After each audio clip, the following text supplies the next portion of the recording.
신천지 탈퇴자가 신천지인들에게 전하는 편지 세 번째.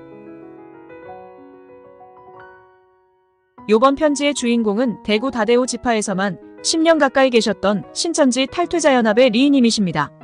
이분은 고3 수능이 끝난 그 중요한 시기에 신천지에서 리이님께 접근해 신천지로 들어갔던 분인데요. 올해 24년에도 현재 수능이 끝났죠. 그래서 지금은 평소에 궁금한 것이 많았고 그것을 해결하고 싶은 고3 수험생들이 참 많은 시기입니다.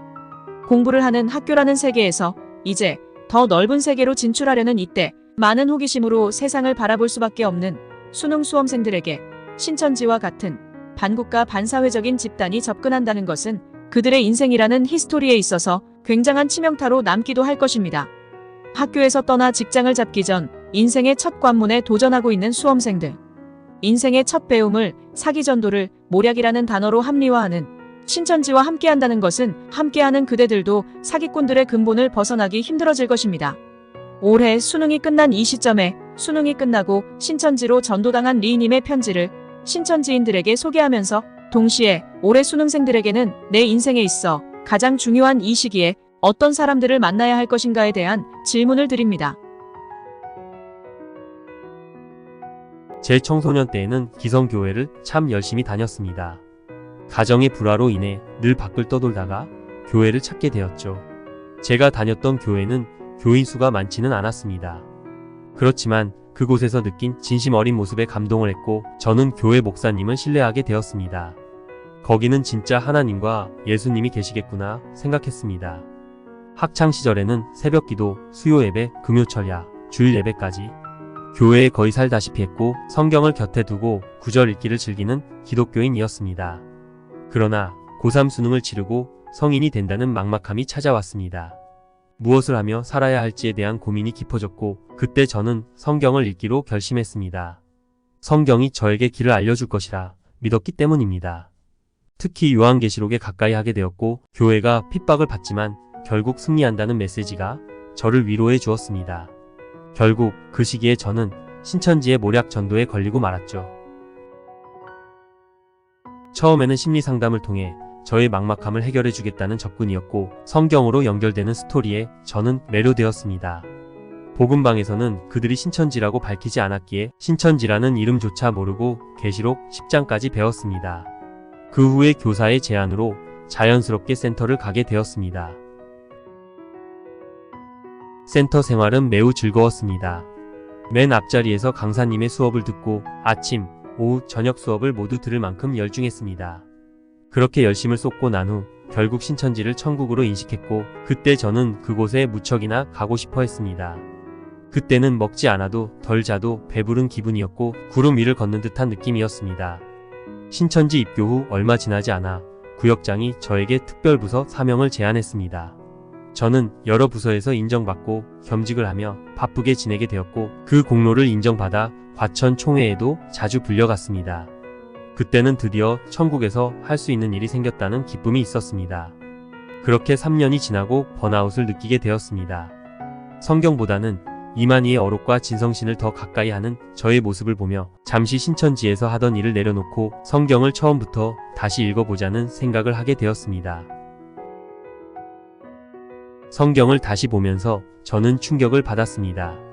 전체 흐름 속에서 다시 읽어보니 성경과 신천지교리의 괴리가 보이기 시작했습니다. 그 후 이만희가 저술한 저서도 다시 읽어보았고 역시나 교리의 모순을 깨닫게 되었습니다. 결국 영원을 약속한 거룩한 이야기는 항상 영원을 등진 곳에서만 이루어진다는 슬픈 사실을 인정할 수밖에 없었습니다. 이제 어떻게 해야 할지 고민하던 중 곧바로 탈퇴하기보다는 행동을 바꾸기로 마음먹었습니다. 주변 사람들에게 신천지 탈퇴를 권유해보자는 제 생각의 발상을 전환하기로 했습니다. 먼저 유약한 형제, 자매에게 접근하기 시작했습니다. 신천지 안에서 누군가를 만나는 것은 매우 쉬웠습니다. 사명자 라인에는 총회 교육부에서 받은 총회장 녹취록이나 교육자료를 제공하며 배수의 진을 확실히 치고 작업을 시작했기 때문이죠. 그렇게 유학자들과 커피를 마시거나 식사를 하며 진솔한 이야기를 나누었습니다. 조금씩 그들에게 보고를 하지 않도록 종용하며 한 명씩 신천지에서 탈퇴하도록 유도하기 시작했습니다. 하지만 꼬리가 길면 밟힌다고 결국 저와 친분을 가진 사람들이 신천지에서 탈퇴한다는 사실을 사명자들이 눈치채고 저를 추궁하기 시작했습니다. 그때 저는 드디어 때가 왔음을 느끼고 실족했다며 이제부터 무한 잠수를 타겠다고 선포했습니다. 그 핑계로 예배 인증도 최소한으로 하고 헌금도 중단했습니다. 당시 저는 대학을 다시 가야겠다는 생각에 수능 준비에만 집중하는 시간을 보냈습니다. 가끔 교회에 가서 인증만 하고 돌아왔습니다. 물론 신천지가 거짓임을 알았지만 탈퇴를 하면 제가 있었던 시간과 인연을 전부 부정해야 한다는 두려움이 겹치기 시작했습니다. 그러나 현생 회복이 어느 정도 되었던 저는 두려움을 뒤로하고 신천지의 탈퇴 의사를 확실히 밝혔습니다. 두렵다고만 생각하기에는 신천지의 거짓됨이 너무 확실했었기 때문입니다. 신천지 탈퇴 후 처음에는 나름 홀가분했습니다. 늦은 나이지만 원하는 대학에 합격했고 대학 생활을 열심히 즐기며 시간을 보냈습니다. 그러나 시간이 지날수록 신천지를 탈퇴했을 때 느꼈던 홀가분함보다는 내 인생의 일부가 삭제되었다는 사실과 제가 종교 사기의 공범이었다는 사실은 저를 참 부끄럽게 만들었습니다. 저는 쉽지 않는 마음으로 제가 신천지로 전도하려고 했던 사람들을 찾아가서 용서를 구했습니다. 시간이 흘러 저는 신천지와 기독교를 모두 잊고 살았습니다. 부모님의 빚을 모두 갚고 복학을 생각했지만 시기가 애매해지면서 이제 무엇을 할까 고민하던 중 신천지에서 제가 만든 교육 영상 자료가 아직도 사용되고 있다는 사실을 알게 되었습니다. 그러던 중 우연히 방장님의 유튜브 채널 영상을 보고 탈퇴자연합 창에도 들어가게 되었습니다. 여전히 많은 신천지 피해자가 생기고 있다는 사실에 저의 행보가 직간접적으로 영향을 미쳤다는 죄책감이 들었습니다. 지금은 복학하기 전까지 가능한 많은 분의 질문에 답변을 도와주려고 노력할 생각입니다. 사람은 생각보다 이성적으로 보이지만 그 이성은 본인을 합리화시키는 수단으로 사용하는 경우가 많다고 합니다. 복음방이나 센터를 처음 시작할 때 여러분 곁에는 항상 성경이 있었을 것입니다. 하지만 지금 여러분 곁에 성경이 가까이 있나요? 아니면 오히려 진성신이나 어록 같은 것이 성경보다 더 가까이에 있지는 않은지 묻고 싶습니다. 물론 이렇게 반문할 수도 있습니다. 진성신도 어록도 성경을 바탕으로 한 것이 아니냐? 라고 말이죠. 100번 양보해서 그렇다고 합시다. 그러나 그곳에서 사용하는 성구는 언제나 고정적입니다. 즉, 늘 사용하는 성구만을 반복해서 사용한다는 것입니다. 성경은 매우 방대한 책입니다.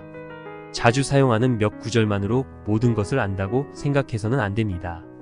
다시 한번 성경 66권 전체를 읽어보셨으면 좋겠습니다. 신천지의 일방적인 해석이 아니라 본인이 스스로 다시 살펴보기를 바랍니다. 읽는 것이 힘드시다면 오디오 성경이라도 들어보셨으면 좋겠습니다. 그리고 성경과 하나님을 알고 싶었던 그 시절을 되돌아보셨으면 합니다. 여러분은 이 세상에서 단 하나뿐인 존재입니다.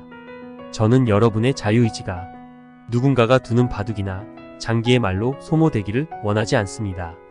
또한 신천지를 탈퇴하더라도 그 과거를 너무 부인하지 않으셨으면 좋겠습니다. 비록 아픈 기억이지만 여러분의 과거는 너무나 소중한 것이기 때문입니다. 그 아픈 손가락을 함께 안고 살아가는 것도 하나의 살아가는 방식이라고 생각합니다. 마지막으로 이제는 사랑을 해보셨으면 좋겠습니다. 꼭 사람과의 연애, 결혼을 의미하는 것이 아니라 자신이 살아가는 길을 사랑하셨으면 합니다. 무언가를 사랑하며 에너지를 얻어가셨으면 좋겠습니다. 아직 살아있다는 것은 의미가 있는 것이고 감사한 일이니까요. 신천지인들, 이 편지의 주인공 리희님의 양심은 무엇이었을까요? 리희님은 신천지가 맞다고 생각했을 때는 신천지를 위해 최선을 다했고, 신천지가 틀리다고 생각했을 때는 어떻게든 자신의 주변에 있는 사람들을 신탈시키기 위해 그 안에서 그리고 자신의 환경 속에서 최선을 다하신 분이십니다. 저는 이것이 바로 양심이라 생각합니다. 본인의 실수를 만회하기 위해 신천지로 포섭은 못했지만 포섭하기 위해 모략을 쓴 그분들에게까지 스스로 찾아가서 사과하는 모습에 저 스스로도 많은 반성을 했습니다. 그래도 우리 리희님이 잘 성장했습니다. 학창시절 불우한 환경이었지만 이에 굴하지 않고 어떻게든 자신의 인생을 개척하려 했으며, 그러다 본인이 실수한 것은 마냥 덮으려 하지 않고 그 실수를 어떻게든 만회하려고 했습니다. 신탈자님들, 그리고 예비 신탈자님들, 리희님은 분명히 말씀하시네요. 신천지를 탈퇴했더라도 절대 그 과거를 부인하지 마시라고요. 다시 무엇을 새롭게 시작한다. 그리고 새로운 인생을 살아간다라는 것은 그 과거를 삭제시키는 것이 아닌 살아온 과거를 딛고 더 훌륭하게 사는 것이니깐요. 신탈자님들, 그리고 예비탈 신천지인들. 우린 모두 귀한 존재들입니다. 그 귀한 인생, 누군가의 인생으로 대신 살아가지 마시고 내 귀한 인생, 내 스스로의 삶을 살아가시길 바랍니다. 옛말이 틀린 말 하나도 없다고 말하죠. 하늘은 스스로 돕는 자를 돕는 법이니깐요. 올해 시험을 치룬 고3 수험생들.